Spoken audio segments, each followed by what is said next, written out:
देखो, रिसर्च के 7 स्टेप होते हैं, उन सातों स्टेप को एक अच्छी तरीके से एक आसान भाषा में यहाँ समझते हैं।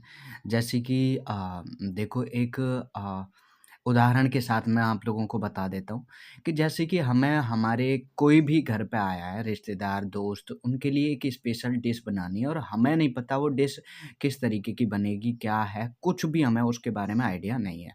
अभी नई डिश बनानी है या फिर दोस्तों ने एक डिश की बताई है कि ऐसी कोई डिश बना दो जो मज़ा आ जाए। तो हम उसके लिए खोजने लग गए हैं। हम का मतलब है कोई भी हम में से हो सकता है जो रिसर्च कर रहा है, ये जो जिसके दोस्त हैं जो चाहता है कि अप उसके दोस्त खुश हो जाएँ या रिश्तेदार खुश हो जाएँ।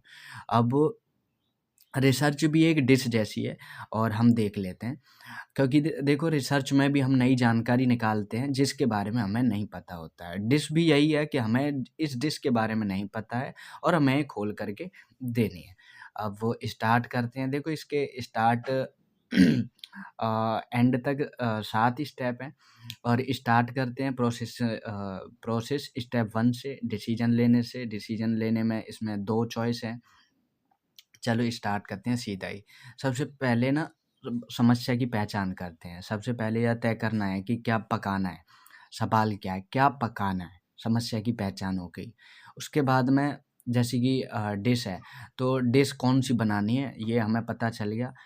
फिर हम साहित्य समीक्षा करेंगे, मतलब उसको देखेंगे, पुरानी रेसिपी की किताबें देखेंगे कि पहले किसी ने यह डिश कैसे बनाई थी, दूसरों ने क्या काम किया है, या फिर ये देखेंगे कि इस डिश पे क्या-क्या पहले कोई वीडियो बन चुका है या फिर इस डिश के बारे में किसी ने क्या-क्या बताया है।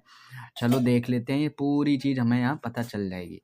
पहले हमें पता चल गया कि क्या डिश बनानी है, दूसरे नंबर पे पता चल जाएगा कि डिश के बारे में किस-किसने क्या-क्या लिखा है, कोई किताब लिखी है या किसी ने कोई वीडियो बनाया है, तो उसने कैसे बनाया है। तीसरी, हमें अगर वीडियो देख लिया, हमें पता चलेगा कैसे बनाई है, तो परिकल्पना कर लेंगे, मतलब अंदाज़ा लगा लेंगे दिमाग में कि अच्छा इसने ये डाला, ऐसे डाला, ये चीज़ डाली और हमारा दिमाग उसे एक परिकल्पना में इसे इमेजिनिंग बोलते हैं, इमेजिनिंग कर लेगा।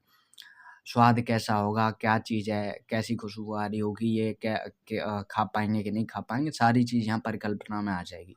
चौथा है रिसर्च डिज़ाइन, मतलब जब दिमाग ये सब कुछ कर लेगा कि हाँ, ये हो जाएगा, अंदाज़ा लगा लेगा, फिर रिसर्च डिज़ाइन, मतलब सामग्री की लिस्ट बनाएँगे कि हाँ, ये चीज़ डिज़ाइन करनी है, ये वहाँ से लानी है, ये ऐसे करनी है और ये सारी चीज़ें मुझे इकट्ठी करनी है, तो ये डिज़ाइन हो जाएगी। अब है डेटा संग्रह। जब डिज़ाइन बन गई हमें कि ये चीज़ लानी है, ये चीज़ लानी है और ये चीज़ ये यहाँ मिलेगी, ये यहाँ मिलेगी, ये पसारी पे मिलेगी, ये नॉर्मल स्टोर पे मिल जाएगी। ये सब पता होने के बाद में डेटा संग्रह करेंगे, मतलब बाज़ार निकल जाएँगे या दुकानों की तरफ निकल जाएँगे डेटा कलेक्शन करने के लिए, सब्जियाँ इकट्ठा करने के लिए, मसाले तैयार करने के लिए। और वही रिसर्च में रहता है कि रिसर्च में जो डेटा चाहिए हमें अपनी रिसर्च के लिए, उसको कलेक्ट करने के लिए हम निकल जाएँगे। कहाँ निकल जाएँगे? किसी भी जगह पे जहाँ पे वो डेटा हमें मिलता है, ठीक है? जानकारियाँ इकट्ठी करने के लिए। छठवाँ है डेटा विश्लेषण। डेटा विश्लेषण मतलब खाना पकाना और चख कर देखना कि नमक मिर्च सही है या नहीं है, जानकारी की जाँच करना। डेटा विश्लेषण अपनी रिसर्च में भी यही है कि अपना जो डेटा है वो हमारी उसके लिए रिसर्च के लिए परफेक्ट है कि नहीं है? क्या हमारी रिसर्च उससे निकल रही है, अच्छी बन रही है या नहीं बन रही है? कोई दिक्कत तो नहीं आ रही है? क्या वो अच्छी बन चुकी है और सारी डेटा आ गई है या नहीं आई है, कुछ रह गया है? यहाँ सारी चीज़ें हमें पता चल जाती हैं। अब 7 पे है कि जब हमें पता चल गया कि सब्ज़ी कैसी बनी है या कोई भी डिश कैसी बनी है, नमक मिर्च कैसा है, सब कुछ हमने जाँच लिया। फिर रिपोर्ट लिखते हैं। रिपोर्ट का मतलब है हम बता सकते हैं और अगर डिश है तो हम परोस सकते हैं, ठीक है? परोस देंगे और लोग बता सकते हैं और हम भी बता सकते हैं, उसका मूल्यांकन कर सकते हैं। साथ में अपनी अगर रिसर्च है, तो रिसर्च को भी यही है कि हम लिख कर के, पब्लिश करके और या फिर दूसरों को दे कर के हम खुद का जो फीडबैक है ले सकते हैं, फीडबैक दे सकते हैं, एक निष्कर्ष निकाल सकते हैं कि हाँ, ये रिपोर्ट इस तरीके से बनी और इसमें ये है, दुनिया को बता सकते हैं। तो ये 7 स्टेप हैं और ये आसान स्टेप हैं, इनको आप याद कर लेना। एक बार दोबारा बता देता हूँ।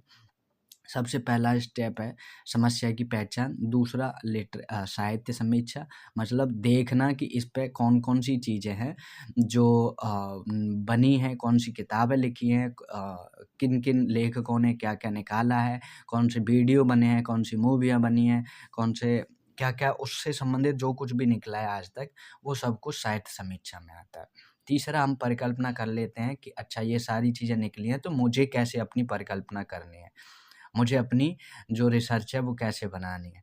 चौथे पे मुझे अपनी रिसर्च की डिज़ाइन कैसे करनी है, ये हम एक ऑफ़िशियल तरीके से अपने पेपर या रिसर्च कैसे भी लिख सकते हैं डिज़ाइन को। डेटा संग्रह, हम डेटा लिख देते हैं कि इसके लिए क्या-क्या डेटा चाहिए, कहाँ से चाहिए और कहाँ से लाना होगा।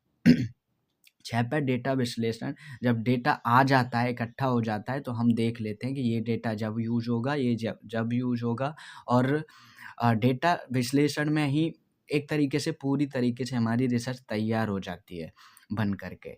उसमें बस कमियाँ देखते हैं कि कोई कमी तो नहीं रह गई है, और साथ में हम अपना फीडबैक देते हैं जब कंप्लीट हो जाती है।